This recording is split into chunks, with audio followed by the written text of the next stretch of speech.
अध्यक्ष जी, जानना चाहेंगे जिस तरह से आजकल कांग्रेस को लेकर एक माहौल सा बन गया है कि वहाँ भ्रष्टाचारी हैं, पहले भी भ्रष्टाचार को लेकर ही सरकार गई थी, तो क्या कहना चाहेंगे?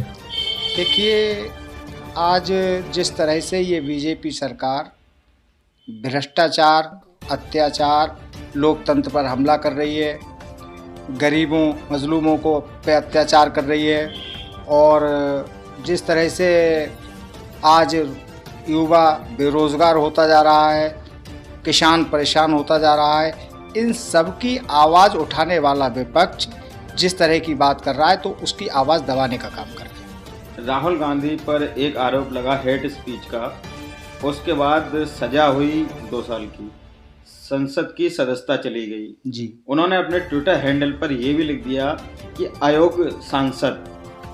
तो क्या कहना चाहेंगे, ये जो आरोप लगा है हेट स्पीच का और 2 साल की सजा हुई है, तो इसे किस तरह से लेती है कांग्रेस?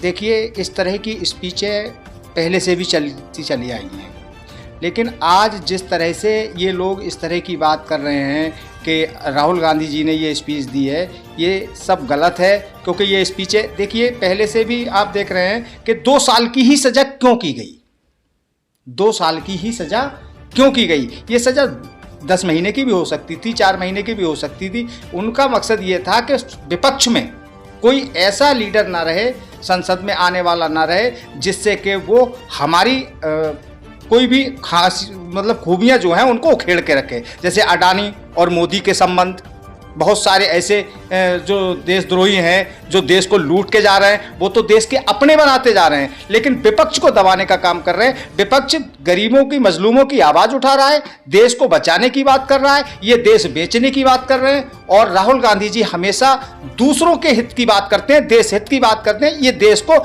डुबाने का काम कर रहे हैं। अभी हाल ही में राहुल गांधी को एक नोटिस दिया गया है जी, जिसमें उनसे घर खाली करने को कहा गया है।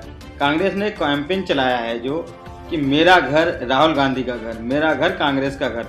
तो क्या कहना चाहेंगे, ये कैंपेन चलाने की क्या जरूरत पड़ी? क्या राहुल गांधी को इतने घरों की जरूरत है जो कि हर कांग्रेसी कह रहा है कि मेरा घर राहुल का घर?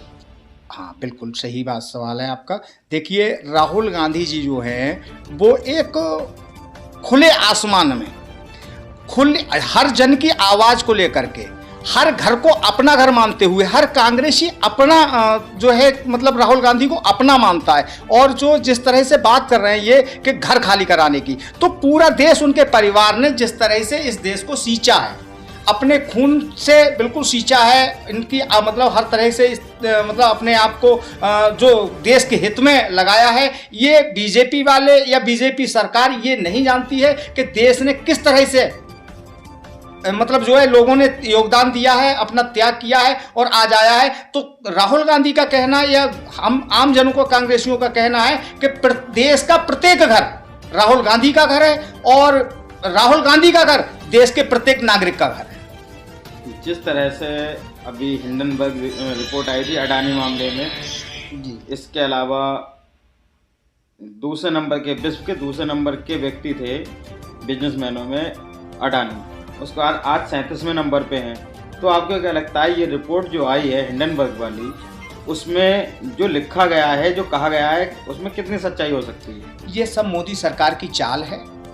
मोदी सरकार मुखौटा अडानी का है और बाकी सब कुछ पीछे से मोदी का है। ये सब मोदी सरकार की चाल है, ये सब बेवकूफ़ बनाने का काम है। जनता को गुमराह किया जा रहा है, भटकाया जा रहा है और उसके मेन मुद्दे से जो है दूर किया जा रहा है। मेन मुद्दे क्या हैं? आप मेन मुद्दे की बात कर रहे हैं जी, तो रोशनी डालेंगे, मेन मुद्दे हैं क्या जिनसे सरकार भटका रही है? भटका रही है महंगाई से, बेरोजगारी से भटका रही है। किसान की ज़रूरत मतलब जो ज़रूरतें हैं उनको पूरा करने से दूर भाग रही है। फिर दूसरी चीज़ ये है कि भटकाने का काम ये कर रही है कि अडानी देश की जितनी भी चीज़ें हैं, तेल, रेल, हवाई, ये सब कुछ मतलब जो अडानी को ही एक ही ग्रुप को दे रखा है, जो मोदी जी का है, बाकी किसी का नहीं है। इसलिए ये भटकाने का काम कर रहे हैं कि जनता इनसे विफल हो जाए, इनसे दूर हट जाए, इन चीज़ों पर ध्यान ना दे। बाकी जात पात और राजनीति की जो फंडे अपना रहे हैं इस पे वो फंसाने का काम कर रहे हैं। कांग्रेस भी जाति की राजनीति करने के तरफ है वो एक तरफ तो कहा जाता है कि हम सर्वधर्म को लेके चल रहे हैं, लेकिन जिस तरह से राजस्थान और हरियाणा बॉर्डर पर जुनैद और नासिर के साथ हुआ, उसमें किसी कांग्रेसी नेता ने ट्वीट नहीं किया, ना ही कुछ ऐसा हुआ। हालांकि राजस्थान के मुख्यमंत्री अशोक गहलोत वहां पहुंचे और आश्वासन दिया, लेकिन अभी हाल ही में कल एक घटना घटी जिसमें 15 साल के बाद लगातार मुकदमे चलने के बाद कुछ मुस्लिम युवक रिहा होते हैं, बाइज्जत बरी किए जाते हैं। लेकिन वहीं सचिन पायलट और अशोक गहलोत का एक बयान आता है कि आतंकवादी रिहा हुए हैं, हमें अच्छा नहीं लगा, हम इसके खिलाफ सुप्रीम कोर्ट जाएंगे। तो जिन्हें एक छोटी अदालत ने, निचली अदालत ने बाइज्जत बरी कर दिया मुस्लिम युवकों को, तो क्या विशेष तौर पर मुस्लिम युवकों के लिए आतंकी शब्द कहना, जहां उन्हें बाइज्जत रिहा कर दिया गया, क्या ऐसा नहीं लगता है कि एक दुर्भावनापूर्ण कार्य किया जा रहा है? देखिए, ये तो कहना गलत है, इस तरह के शब्द किसी के लिए नहीं कहना चाहिए। और वैसे मेरा मानना ये है कि इस तरह के शब्दों को हो सकता है कि आज की गोदी मीडिया उजागर कर रही हो, उन्होंने ऐसा ना कहा हो, और अगर उन्होंने कहा है तो ये गलत है। और मेरे हिसाब से कांग्रेस जो है वो केवल विकास की और जो सर्वधर्म की राजनीति करती है, वो कभी भी एक धर्म के लिए राजनीति नहीं करती है। ये जो आपने बचाव वाली बात कही, आप कांग्रेसी हैं कह सकते हैं, लेकिन मेरे पास ट्वीट हैं जो उन्होंने ट्वीट किए हैं अपने ट्विटर ऑफिशियल हैंडल से। तो आतंकी कहना कहीं ना कहीं एक समुदाय विशेष के खिलाफ वाली बात हो जाती है, क्योंकि बीजेपी भी यही राजनीति करती है, आतंकी वाली, मुस्लिमों को आतंकी कहना और बहुत सारी चीज़ें कहना।